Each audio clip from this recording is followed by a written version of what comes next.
चलो शुरू करते बेटा। अगला जो टॉपिक हम लोग पढ़ने जा रहे हैं वो टॉपिक का नाम होगा म्यूटा रोटेशन। व्हाट इज म्यूटा रोटेशन, चलो ये समझते हैं। बोलो तो पिछले क्लास में ये पढ़ाए थे, आप लोग आंसर दोगे बेटा, बोलो। ग्लूकोज का साइक्लिक फॉर्म हमारे पास कितना है?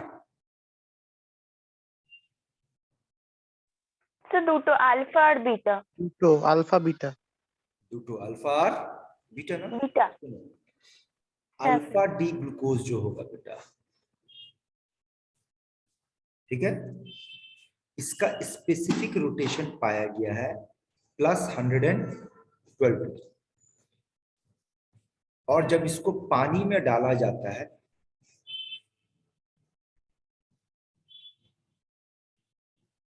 तब इसका रोटेशन चेंज होकर हो जाता है बेटा +52.7। और बीटा डी ग्लूकोज जो है उसका स्पेसिफिक रोटेशन जो बेटा वो है लगभग 19 डिग्री। और इसको जब पानी में डाला जाता है तो इसका रोटेशन भी +52.7। और ये किसका है? ये ओपन स्ट्रक्चर का है रोटेशन। तो ये जो चेंज इन रोटेशन हुआ, ये रोटेशन चेंज होकर ये हो गया, ये चेंज होकर के ये हो गया, ये चेंज इन रोटेशन को क्या बोलते हैं बेटा? Mutarotation. This is called mutarotation. और आपके एग्जाम में क्वेश्चन क्या आएगा वो सुन लो। साथ में ये भी याद रखना कि म्यूटा रोटेशन, यही क्वेश्चन पूछेगा कि म्यूटा रोटेशन कौन दिखाएगा, तो आंसर याद रखना, म्यूटा रोटेशन जो दिखाएगा वो सिर्फ वही दिखाएगा जो रिड्यूसिंग शुगर होगा, ठीक है। अब रिड्यूसिंग शुगर का मतलब क्या हो रहा है? याद है पिछले क्लास में पढ़े थे रिड्यूसिंग शुगर, बोलो बोल बेटा। স্যার টলেন্স রিয়েজেন্ট আর ফেলিং সলিউশনকে রিডিউস করতে পারবে, সেগুলো রিডিউসিং সুগার। तो जो टॉलेंस रीजेंट और फेलिंग सॉल्यूशन को रिड्यूस कर सकता है बेटा उसको रिड्यूसिंग शुगर बोलेंगे। और याद रखना म्यूटा रोटेशन वही शो करता है जो रिड्यूसिंग शुगर होगा। और इसका एग्जांपल याद कैसे रखना बेटा? ग्लूकोज, फ्रुक्टोज एंड गैलेक्टोज माने ऑल मोनोसैकेराइड। और दूसरा याद रखना लैक्टोज एंड माल्टोज माने ऑल डाइसैकेराइड एक्सेप्ट सुक्रोज। ये बेटा आपके एग्जाम में क्वेश्चन पूछा जाएगा, इसको ध्यान में रखना कि कौन दिखाएगा कौन नहीं दिखाएगा, इसको आपको ध्यान में रखना। फाइन, चलो अब अगला जो टॉपिक हम लोग पढ़ने जा रहे हैं बेटा उसका नाम है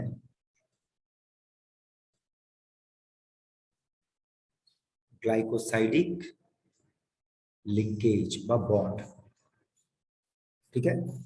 नाउ ग्लाइकोसाइडिक लिंकेज या बॉन्ड का मतलब क्या हो रहा है? इसका मतलब हो रहा है कि एक मोनोसैकेराइड और एक मोनोसैकेराइड के बीच में जो बॉन्ड बनेगा, आप इस बॉन्ड को कहोगे ग्लाइकोसाइडिक लिंकेज या ग्लाइकोसाइडिक बॉन्ड। लेकिन जैसे एग्जांपल के तौर पे अगर आपसे बात करें sucrose, now who will tell me sucrose का हाइड्रोलाइसिस क्या देता है? तो आप बोलोगे सर ग्लूकोज देता और फ्रुक्टोज देता है। फ्रुक्टोज देता है। इसका मतलब क्या हो रहा है कि ग्लूकोज और फ्रुक्टोज का कॉम्बिनेशन से बनकर के ये बनता है। अब देखो कुछ स्ट्रक्चर बनाने जा रहे हैं, फॉलो करना। याद है पिछले क्लास में ऐसे स्ट्रक्चर हम लोग पढ़े थे? हाँ सर। और तरीका क्या बताया था कि एक हेक्सागोन बनाएंगे और एक हेक्सागोन में इस तरीके से किसी भी कॉर्नर पे ऑक्सीजन रखेंगे और बाकी सब पे क्या करेंगे, इस तरीके से बॉन्ड टानेंगे, है ना। हाँ। और यहाँ पे बेटा क्या लिखेंगे हम लोग? यहाँ पर लिखेंगे CH2OH, नीचे H, ऊपर H, नीचे H, ऊपर H और ऊपर H, ये हो गया अल्फा डी ग्लूकोज। और बाकी जगह पे क्या होगा? OH, OH, यहाँ पर OH होगा और यहाँ पर OH होगा। अच्छा नंबरिंग याद है हम लोग क्या सीखे थे? ये वाला कार्बन हमेशा नंबर 1 होगा, ये 2 होगा, हाँ, ये 3 होगा, ये 4 होगा, ये 5 होगा और ये 6 में 6 होगा। ठीक है। हाँ। ये किसका फॉर्मूला हो गया बेटा? ये ग्लूकोज का हो गया। ग्लूकोज अब का। देखो अगला फॉर्मूला फॉलो करना है।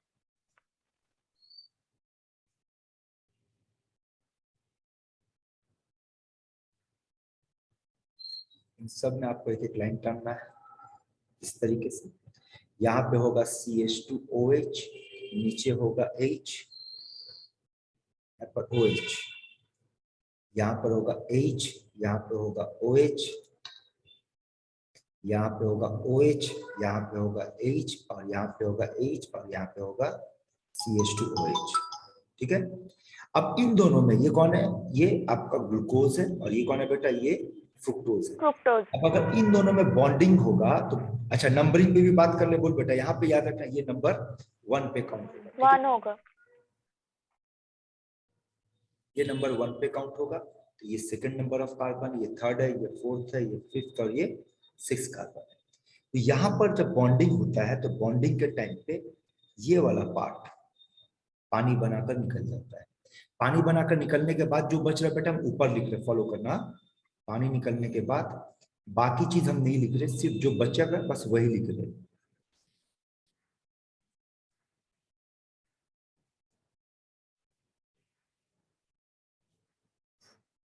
बाकी सब अपनी अपनी जगह पर वैसे ही।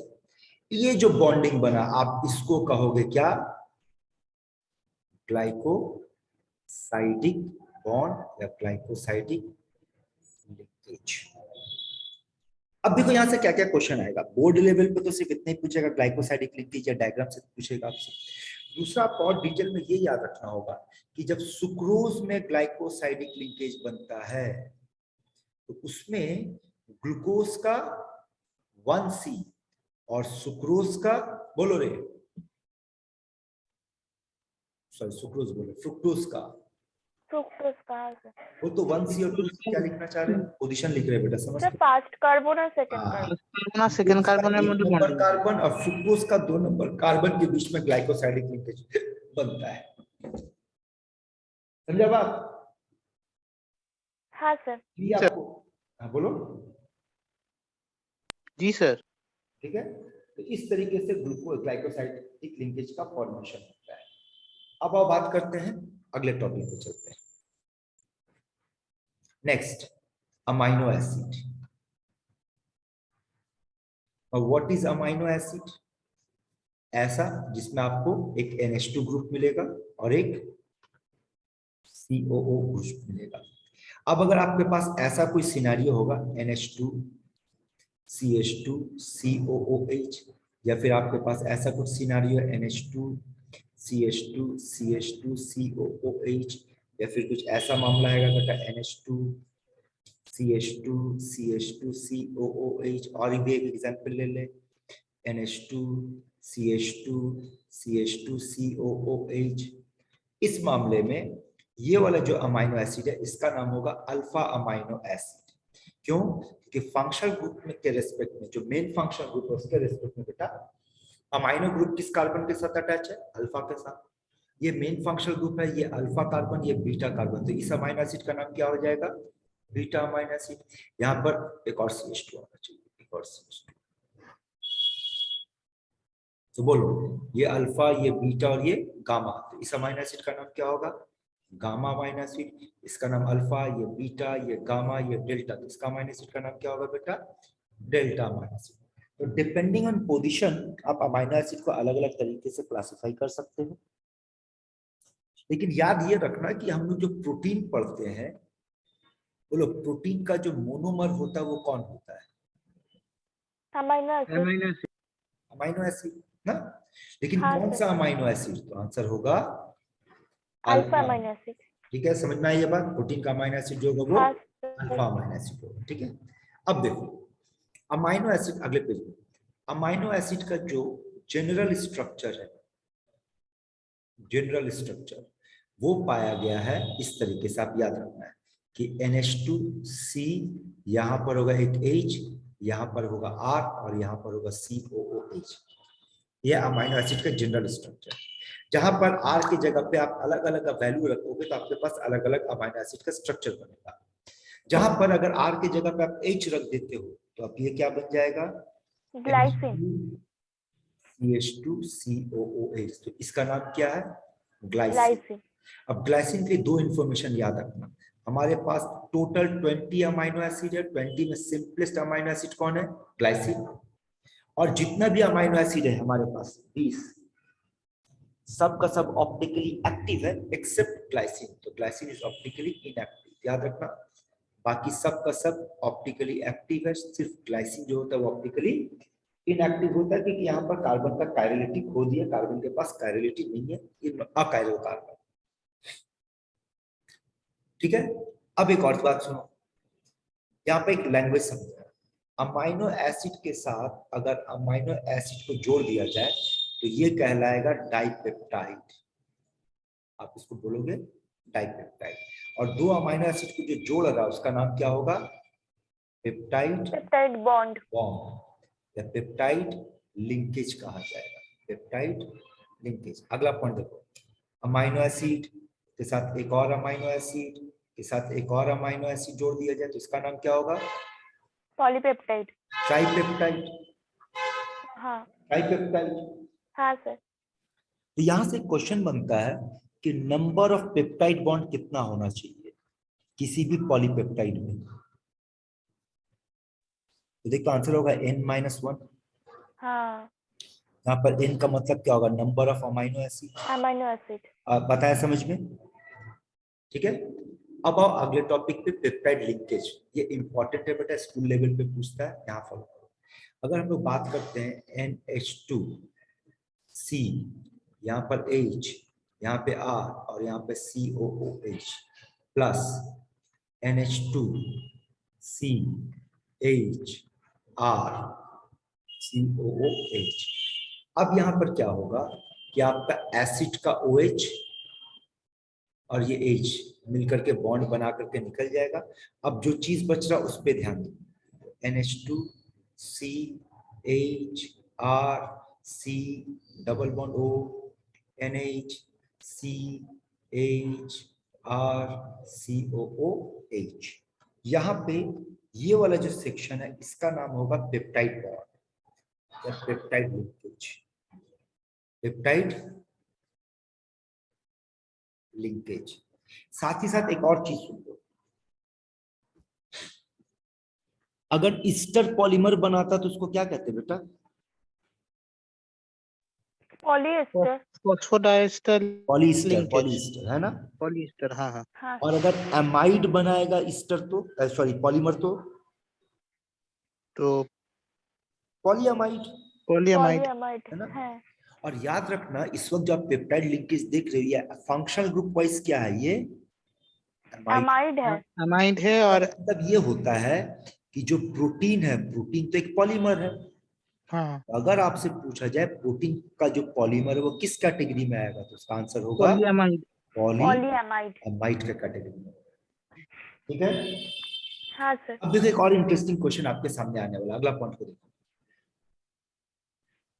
वो ये बेटा, ये बताओ तो अगर एक अमाइनो एसिड के साथ एक अमाइनो एसिड जोड़ दिया तो उसका नाम डाइपेप्टाइड डाइपेप्टाइड। है ना? हाँ। अगर आपको हम ऐसे लिख करके दे कि एक अमाइनो एसिड एक और अमाइनो एसिड और इस तरीके से n number of amino acid तक चला गया तो बोल इसका नाम क्या होना चाहिए? पॉलीपेप्टाइड। पॉलीपेप्टाइड होना चाहिए। हाँ। और अमाइनो एसिड जोड़ते जोड़ते अमाइनो एसिड जोड़ते जोड़ते जो चाहेगा यही तो प्रोटीन बनाएगा, हाँ। है ना? देन व्हाट इज द हाँ। Difference between polypeptide and protein?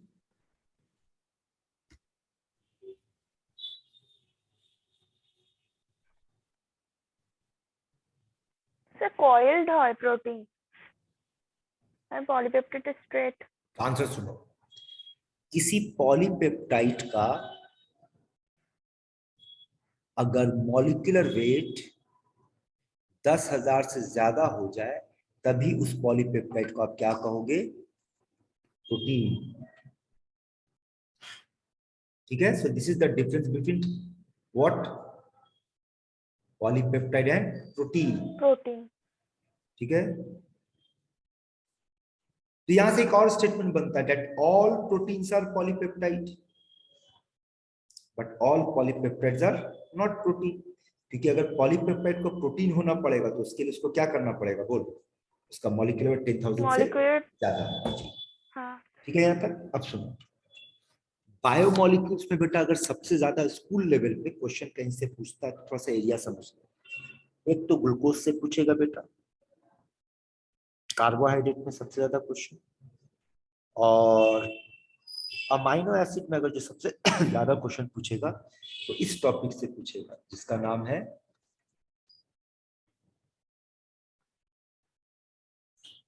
Zwitter ion. What is zwitter ion, चलो समझते हैं। याद देखो, NH2CHRCOOH, अगर ये इंट्रा मॉलिक्यूलर न्यूट्रलाइजेशन करता है,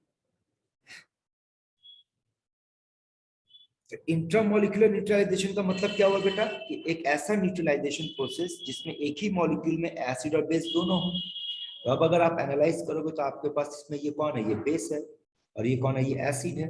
अब इसके बीच में देख इंटरमोलिकुलर न्यूट्रलाइजेशन इस तरीके से हो रहा है, CHRCOO-। ये जो सॉल्ट तैयार हुआ, इस सॉल्ट को कहते हैं ज्विटर आयन। इसका एक और नाम याद रखना, वो है आपका डाइपोलर आयन। देखो यहाँ एक इंटरेस्टिंग चीज आपके सामने आने वाला है, बात करना, रिप्लाई देना। बोल, आयन का कितना पोल होता है बेटा?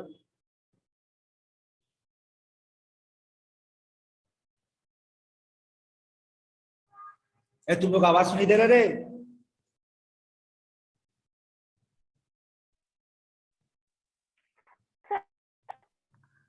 तुम लोग आवाज सुनाई दे रहा बेटा? बोल मिल सके सर अटक सर थोड़ा। हाँ थोड़ा सा, अरे आज नेट प्रॉब्लम कर रहा बेटा। हाँ बोल, आयन का कितना पोल होता है?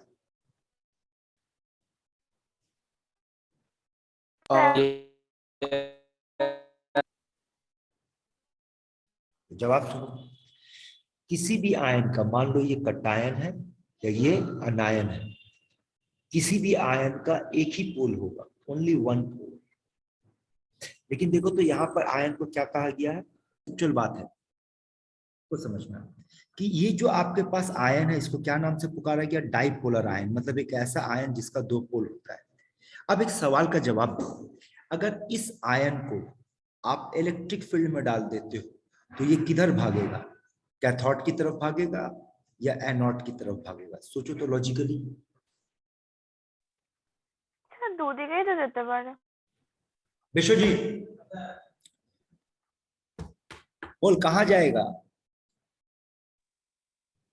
दूध ही तो देते पारे, दूध ही के जेते पारे ना। अब इसका कंसेप्ट को यहां समझो,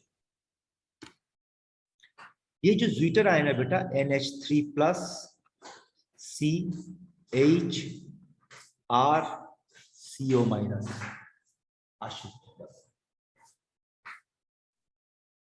NH3+ CHRCO-। अब कंडीशन को देखेगा बेटा, ठीक है। अगर इस ज्विटर आयन को आप इलेक्ट्रिक फील्ड में डालते हो, और ऐसा इलेक्ट्रिक फील्ड जिस सॉल्यूशन का pH 7 से कम है, मतलब कौन सा मीडियम, एसिडिक मीडियम, और एक कंडीशन पकड़ो कि इसका pH 7 से ज्यादा है, मतलब कौन सा मीडियम, बेसिक मीडियम। तो देख, तो एसिडिक मीडियम पे डालने पर ये कुछ ऐसा बन जाएगा, फॉलो कर तू।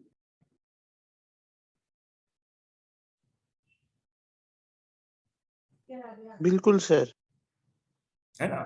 तो अब ये कैसा बिहेव करेगा, अब ये कटायन की तरह बिहेव करेगा, इसका मतलब ये कहाँ मूव करेगा, कैथोड की तरफ मूव करेगा। तो इसका मतलब एसिडिक मीडियम में अगर ज्विटर आयन को डाल दिया जाए, pH <7 में अगर को डाल दिया जाए, तो उसका मूवमेंट किस तरफ होगा, कैथोड की तरफ होगा। और बेसिक मीडियम में डालेंगे तो देख क्या होगा, बेसिक मीडियम में ये OH- और यहाँ का एक्स्ट्रा H+ पानी लेकर के निकल जाएगा। तो पानी निकलने के बाद अब आपके पास जो बचेगा बेटा, वो बचेगा कुछ ऐसा। हाँ CO- हो जाएगा और एनोड अब की ये तरफ। बिहेव करेगा अनायन के तौर पे, तो यानी किस तरफ मूव करेगा बेटा, एनोड की तरफ मूव करेगा। बोलो, यहां तक का बात समझ में आया? हाँ सर। दोबारा सवाल पूछ रहे, बोल बेटा, ज्विटर आयन किस तरफ मूव करेगा, कैथोड की तरफ या एनोड की तरफ? डिपेंड करेगा मीडियम के ऊपर। हाँ, तब आपका जवाब होगा कि sir it will depend on the medium. If the medium is acidic, that is pH <7, in that case it will move towards cathode, और बेसिक मीडियम में ये एनोड की तरफ मूव करेगा। अब अगला एक टर्म देखना, आइसो इलेक्ट्रिक पॉइंट, यही चीज आपके लिए बेटा बहुत इंपॉर्टेंट। आप उठा करके जब पेपर सॉल्व करने बैठोगे ना तो देखना ये क्वेश्चन आपको ठीक सामने आएगा, आइसो इलेक्ट्रिक पॉइंट। और आइसो इलेक्ट्रिक पॉइंट का सिंबल होता है पीआई। आइसो इलेक्ट्रिक पॉइंट का सिंबल होता है पीआई।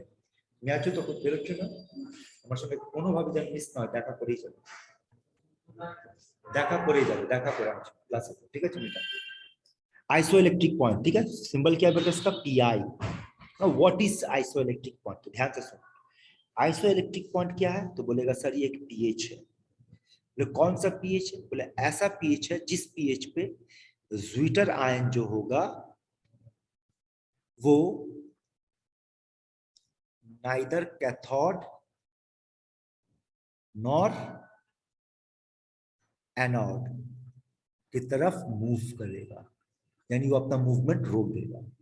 तो जिस पीएच पे ज्विटर आयन का मूवमेंट ना कैथोड की तरफ होगा ना एनोड की तरफ होगा, उस पीएच का नाम क्या है? Isoelectric pH. हाँ, आइसोइलेक्ट्रिक पॉइंट। और आइसोइलेक्ट्रिक पॉइंट निकालने का एक फॉर्मूला है बेटा, उस फॉर्मूला का नाम है pKa1 प्लस pKa2/2। ये भी याद रखना, यहाँ से आपके एग्जाम में क्वेश्चन मिलेगा। तो अमाइनो एसिड से बेटा अगर सबसे इंपॉर्टेंट कोई टॉपिक का क्वेश्चन बनेगा वो होगा आपका ज्विटर आयन का, ठीक है, ज्विटर आयन का। और ज्विटर आयन से 2-3 क्वेश्चन बनेगा। एक आइसोइलेक्ट्रिक पॉइंट क्या है, दूसरा किस पीएच में किस तरफ का मूवमेंट होगा, और आइसोइलेक्ट्रिक पॉइंट का कैलकुलेशन। यहां तक का बात क्लियर है बेटा आप लोगों को? हाँ sir. Now who will tell me कि हमारे पास कितने तरह का न्यूक्लिक एसिड है? सर 2 রকম, डीएनए आरएनए।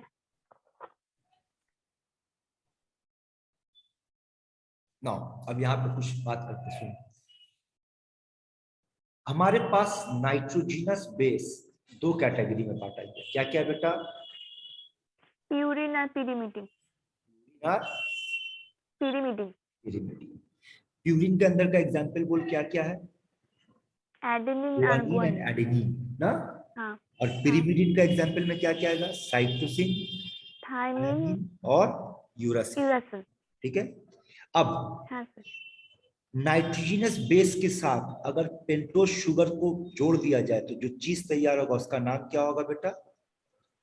न्यूक्लियोसाइड। न्यूक्लियोसाइड। और नाइट्रोजनस बेस के साथ शुगर के साथ अगर फॉस्फेट बॉन्ड आ जाए तो उसका नाम क्या हो जाएगा? न्यूक्लियोटाइड। न्यूक्लियोटाइड। और यही न्यूक्लियोटाइड जब पॉलीमर बनाएगा तब वो क्या बनाएगा? वो बनाएगा न्यूक्लिक एसिड। डीएनए या आरएनए, मतलब न्यूक्लिक एसिड का फॉर्मेशन होगा, न्यूक्लिक एसिड का फॉर्मेशन होगा, ठीक है। एंड आई होप जैसे कि अगर आपसे बात किया जाए कि एडेनिन के साथ अगर शुगर दे दिया जाए, तो एडेनिन कौन है? नाइट्रोजनस बेस है, शुगर दे दिया तो उस जो न्यूक्लियोसाइड तैयार होगा उसका नाम क्या होगा? एडेनोसाइन। अब इसी एडेनिन के साथ शुगर के साथ एक फॉस्फेट बॉन्ड डाल दिया जाए तो उसका नाम क्या होगा? Adenosine monophosphate. अगर आपके पास एडेनिन के साथ शुगर के साथ 2 फॉस्फेट दे दिया जाए तो इसका नाम क्या होगा? Adenosine diphosphate. और एडेनिन के साथ शुगर के साथ 3 अगर फॉस्फेट दे दिया जाए तो इसका नाम क्या होगा? Adenosine triphosphate. ठीक है। तो ये कुछ बेसिक है बेटा, इससे ज्यादा आप केमिस्ट्री में जरूरत नहीं पड़ेगा। तो ये कुछ पढ़ करके रखो बायोमॉलिक्यूल्स में, और आप लोग को नोट्स भेज देंगे। लेकिन जो मेरा नोट्स होगा बेटा याद रखना वो सिर्फ आपके बोर्ड लेवल के लिए नहीं है, बोर्ड लेवल से बहुत आगे के लिए है। तो इसलिए आप कोशिश कीजिएगा कि पहला अपना टेक्स्ट बुक से रेफर करके पढ़ो, उसके बाद मेरे नोट्स को फॉलो करना, ठीक है। तो आज बेटा यहाँ पे हम लोग बायोमॉलिक्यूल्स कंप्लीट। अब बताओ तो हम लोग, हाँ बोलो। স্যার বলছি আপনি বলেছেন কার্বোহাইড্রেটের কেমিক্যাল প্রপার্টি গুলো করাবেন। ও কেমিক্যাল প্রপার্টি হয়নি? না স্যার, আমি ভাবলাম কেমিক্যাল প্রপার্টি অবধি হয়ে গেছে, যা ওখান থেকে শুরু হবে। शुरू हो गया, तो चलो कंटिन्यू करते हैं। हमको लगा कि केमिकल प्रॉपर्टी तक हो गया। चलो तो फिर आप लोग नोट्स बनाने के टाइम समझ जाना कि ये सबसे पहले नोट करना जो आप पढ़ने जा रहे हैं, and that is chemical properties of glucose. देखो क्या क्या है। सबसे पहला जो केमिकल प्रॉपर्टी पढ़ेंगे वो पढ़ेंगे ड्यू टू OH ग्रुप। अब बेसिकली आपको अगर याद होगा, हाँ याद आ रहा है, तो बोले थे पढ़कर आने, ले पढ़ के आया ना, तुम लोग को दो टॉपिक बोले थे पढ़ के आने। है सर OH का एसाइलेशन। प्रॉपर्टी, एक CHO का प्रॉपर्टी। चलो देखो यहाँ पर पहला नंबर ए, असाइलेशन, या फिर एसिटाइल क्लोराइड। याद है हम लोग ऑर्गेनिक केमिस्ट्री में पढ़े थे कि अगर हाँ किसी का सर। असाइलेशन करेंगे तो उसका रिएक्शन किसके साथ होगा, या तो एसिटाइल अल्टर क्लोराइड एसिटिक के साथ होगा एनहाइड्राइड या और acetyl chloride. Acetic anhydride. Anhydride के साथ। ठीक है, अब ये देखो साइड में यहाँ पर लिख दे रहे, याद करने के लिए। याद करो तो हम लोग ऐसे पढ़ते हैं कि ROH के साथ अगर एसिटाइल क्लोराइड देते हैं, एसिटाइल क्लोराइड का फॉर्मूला बोल क्या है, CH3COCl, और एसिटिक एनहाइड्राइड का फॉर्मूला CH3CO2O। तो आपके पास ऐसा कुछ आएगा, आप यहाँ से पानी निकाल दोगे तो आपका जो प्रोडक्ट बनेगा वो ये बनेगा, RCOCH3। तो यही लॉजिक आप ग्लूकोज में यूज करो। यहाँ देखो ये आपका ग्लूकोज है बेटा, होल 4, और यहाँ पर है CH2OH। अब चूंकि यहाँ पर कितना OH ग्रुप है बेटा,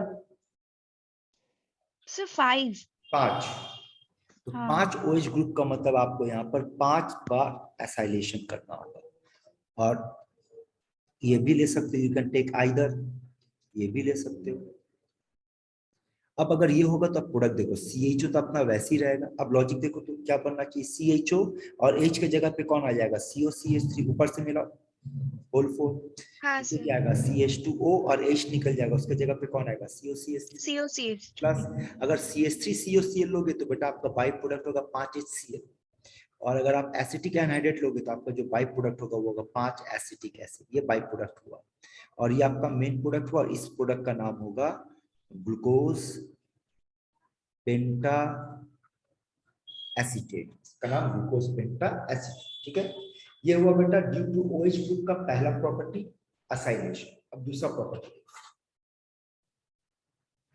दूसरा प्रॉपर्टी है मेटालिक हाइड्रोक्साइड, मेटालिक हाइड्रोक्साइड, जैसे कि कॉपर हाइड्रोक्साइड, जैसे कि कैल्शियम हाइड्रोक्साइड, जैसे कि आप ले सकते हो barium hydroxide and so on.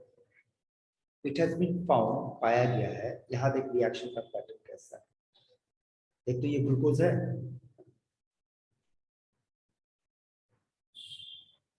हाँ सर। बिल्कुल।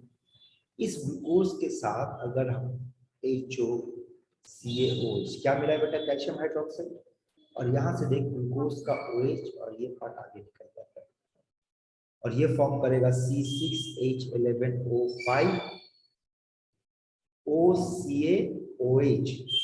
इस कंपाउंड को कहते हैं बेटा कैल्शियम ग्लूकोसेट। इस कंपाउंड का नाम कैल्शियम ग्लूकोसेट। अब आगे देखो, तीसरा विथ मिथाइल अल्कोहल। विश्वजीत जरा, C6H11O5OH plus HOCH3 methyl alcohol है। यहाँ पे भी रिएक्शन सेम पैटर्न पे होगा, ये पार्ट आप निकाल दो तो प्रोडक्ट क्या बनेगा, C6H11O5OCH3, और इस कंपाउंड को कहते हैं बेटा मिथाइल ग्लूकोसाइड। ठीक है, यस सर।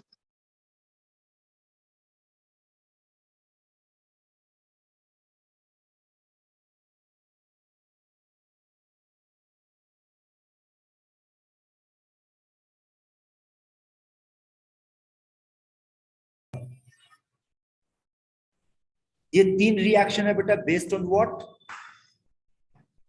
बोलो। Based on OH group.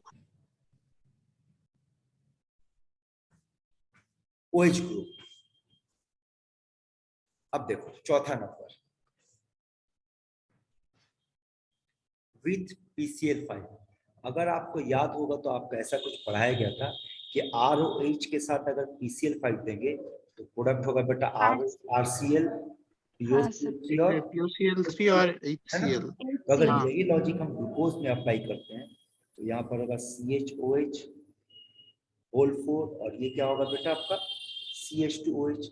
इसमें अगर आप 5 मॉलिक्यूल ऑफ PCl5 दोगे, क्योंकि 5 OH ग्रुप है, तो इसका रिएक्शन कैसा होगा? CHO, यहाँ पर होगा CHCl का होल 4 और यहाँ पर होगा CH2Cl CH2Cl plus by product क्या होगा? 5 POCl3 होगा और 5 HCl होगा, और ये जो मॉलिक्यूल तैयार होगा इसका नाम होगा बेटा ग्लूकोज पेंटा क्लोराइड। देखो यहां तक बात क्लियर है? चेक करो। हाँ सर। हाँ सर। अब दूसरे नंबर पे आओ। अभी तक हम लोग पढ़ रहे थे reaction due to OH group, अब हम लोग पढ़ेंगे रिएक्शन ड्यू टू CHO। अब देखो इसके अंदर में नंबर 1 विथ हाइड्रोक्सिल अमाइन। अब अगर आप अल्डिहाइड के चैप्टर पढ़ेंगे तो आपको ये याद होगा कि हाइड्रोक्सिल अमाइन जो रिएक्शन है वो कैसे पढ़ते हैं। तो CHOH होल 4 एंड CH2OH, इसके साथ जब आप हाइड्रोक्सिल अमाइन दोगे NH2OH, तो क्या था बेटा तरीका? जो डेरिवेटिव ऑफ अमोनिया के साथ अगर रिएक्शन करना है तो उसको निकाल दो, तो ये बन जाएगा। हाँ। और बाकी आपका वैसे ही रहेगा। ऑक्सिम হবে। हाँ वेरी गुड, यही पूछने वाले थे जी बेटा, यही पूछने वाले थे कि अगर हाइड्रोक्सिल अमाइन के साथ ट्रीट करेंगे तो प्रोडक्ट का नाम क्या था? ऑक्सीन। तो यहाँ जो प्रोडक्ट तैयार होगा उसका हाँ। नाम होगा ग्लूकोज आता है। Glucose auxin. ठीक है। अब जी आज सर। नंबर बी पे बात करते हैं। With phenyl hydrazine. हाइड्रोजन। तो फिनाइल हाइड्रोजन के साथ अगर बेटा रिएक्शन करते हैं हम लोग ग्लूकोज का, तो ये बेटा आपका अल्डिहाइड और ये रहा आपके पास NH2 NH C6H5। बोल बेटा यहाँ क्या होने वाला है? ये पार्ट निकल जाएगा, क्या बनेगा? CH double bond N phenyl hydrazone NH6H5 और ये होगा आपका होल 4 और ये होगा CH2OH। इसका नाम क्या होगा? Glucose phenyl hydrazone. हाइड्राजोल। ठीक है यहाँ तक? Now listen carefully बेटा लोग। Among all these reaction, एक रिएक्शन बहुत ज्यादा इंपॉर्टेंट है, और वो ये है कि आपसे पूछा जाएगा कि ग्लूकोज के साथ फिनाइल हाइड्रोजन देंगे तो क्या बनेगा? तो आंसर है ग्लूकोज फिनाइल हाइड्रोजोन। उसके बाद पूछेगा कि अगर ग्लूकोज के साथ फिनाइल हाइड्रोजन देते हैं और वहां पे कंडीशन दे देगा कि 3 इक्विवेलेंट या फिर एक्सेस बोलकर छोड़ देगा, तो एक्सेस ऑफ फिनाइल हाइड्रोजन या 3 इक्विवेलेंट ऑफ फिनाइल हाइड्रोजन के साथ अगर हम रिएक्शन को देखेंगे तो चलो देखते हैं क्या होगा।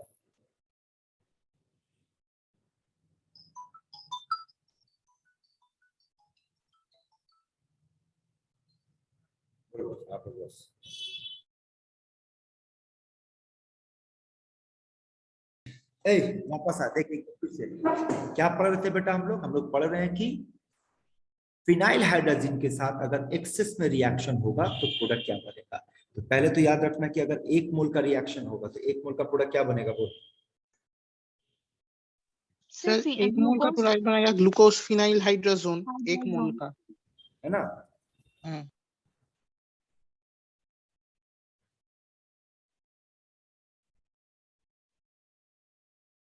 अब देखो एक्सेस के साथ रिएक्शन को फॉलो करना बेटा, रिएक्शन थोड़ा बड़ा है। हाँ? CHOH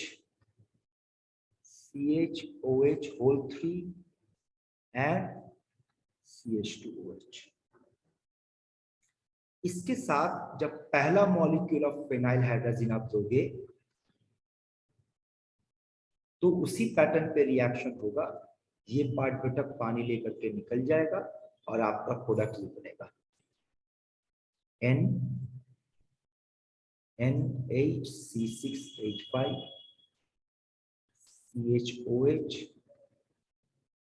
CHOH whole 3 and CH2OH। ठीक है, अब देखो ये वाला हाइड्रोजन बेटा यहाँ माइग्रेट करेगा और ये वाला हाइड्रोजन यहाँ माइग्रेट करेगा। देखते हो एनिलीन बाहर निकलेगा, फॉलो कर C6H5NH2। देखते हो ये पार्ट यहाँ से टूट करके एनिलीन निकलेगा और ये बन जाएगा CH डबल बॉन्ड NH, नीचे बचेगा C डबल बॉन्ड O और यहाँ पर होगा CHOH whole 3 and CH2OH। Check कर बेटा, बोल। बिल्कुल सर। सर अमोनिया तो भी निकलेगा ना सर? हाँ NH3 भी तो माइनस होगा ना सर? रुक ना बेटा, NH3 तो गाड़ी चलना शुरू हुआ, सभी को एक बार में निकाल देगा, धीरे धीरे निकाल। हो अच्छा पहले सॉरी सर। एनिलीन निकला बेटा। एक हाँ एक सर। याद रखना कि एक मॉलिक्यूल या वन इक्विवेलेंट ऑफ हाइड्रोजन हम यूज कर चुके हैं, अब दूसरा मॉलिक्यूल यूज करने जा रहा है, अगेन हाइड्रोजन। फिर से दिया NH, C6H5। तो अब फिर से क्या होगा, तो अब यहाँ पर ये वाला ऑक्सीजन इसको लेकर के निकल जाएगा। तो अब जो प्रोडक्ट बनेगा बेटा वो होगा CH डबल बॉन्ड NH, यहाँ पर होगा C double bond NH, C6H5, यहाँ पर होगा CHOH का होल 3 और यहाँ पर आपका होगा CH2OH। एंड फाइनल स्टेप में एक और मॉलिक्यूल ऑफ हाइड्रोजन यूज करेंगे, NH2 NH C6H5। अब देखो क्या होगा, आखिरी स्टेप में ये NH2 पार्ट इस वाले हाइड्रोजन को लेकर के निकल जाएगा, मतलब क्या बनकर निकल गया बेटा, NH3। तो अब देख प्रोडक्ट क्या बन रहा, CH double bond N NH C6H5, यहाँ पर होगा C double bond N NH C6H5, यहाँ पर होगा CHOH होल 3 और यहाँ पर आएगा आपका CH2OH। ये जो फाइनल आंसर तैयार हुआ, इस मॉलिक्यूल का नाम होगा osazone. And this is your important question, आपसे पूछा जाएगा ओसाजोन क्या है। ओसाजोन क्या है, तो ये ओसाजोन है। और ओसाजोन जो होता है वो एक येलो क्रिस्टल होता है। तो this is a very important reaction between glucose and phenyl hydrogen, इसको ध्यान में रखना है। अगला आ जाओ, कितना नंबर चल रहा था, 1 हुआ, 2 हुआ, 3 हुआ, ये चौथा नंबर।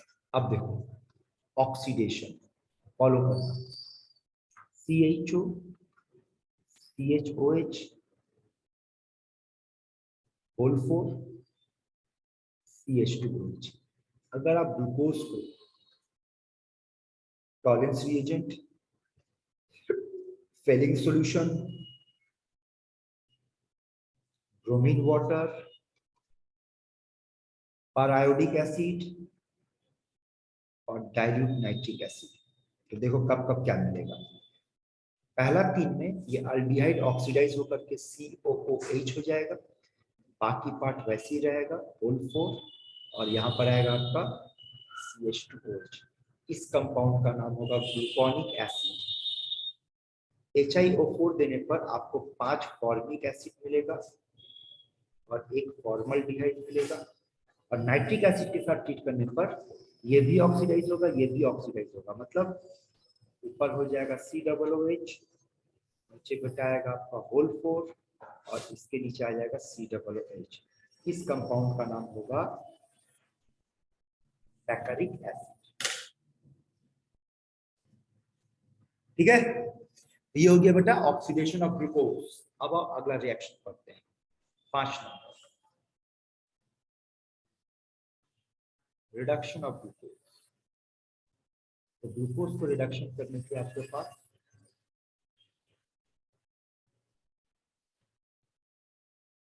ये, अब अगर आप इसको रिड्यूस करने के लिए लिथियम एल्यूमिनियम हाइड्राइड यूज करो, इसको रिड्यूस करने के लिए आप सोडियम बोरोन हाइड्राइड यूज करो,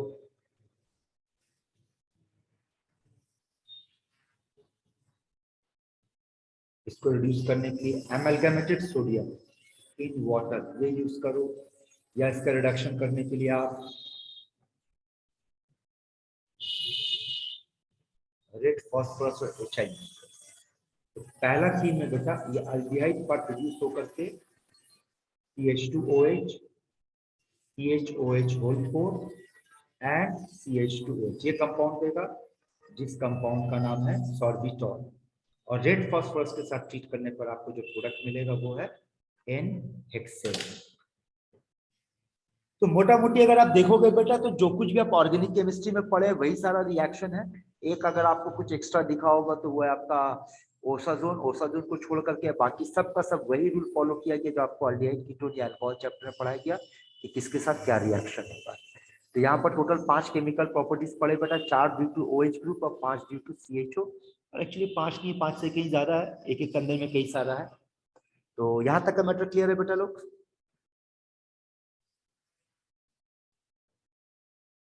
हेलो हेलो माइक टेस्टिंग। हाँ सर। ठीक हाँ है, सर। यहाँ पे बेटा आपका ग्लूकोज का केमिकल प्रॉपर्टीज कंप्लीट हुआ। ठीक है यहाँ तक? Yes sir.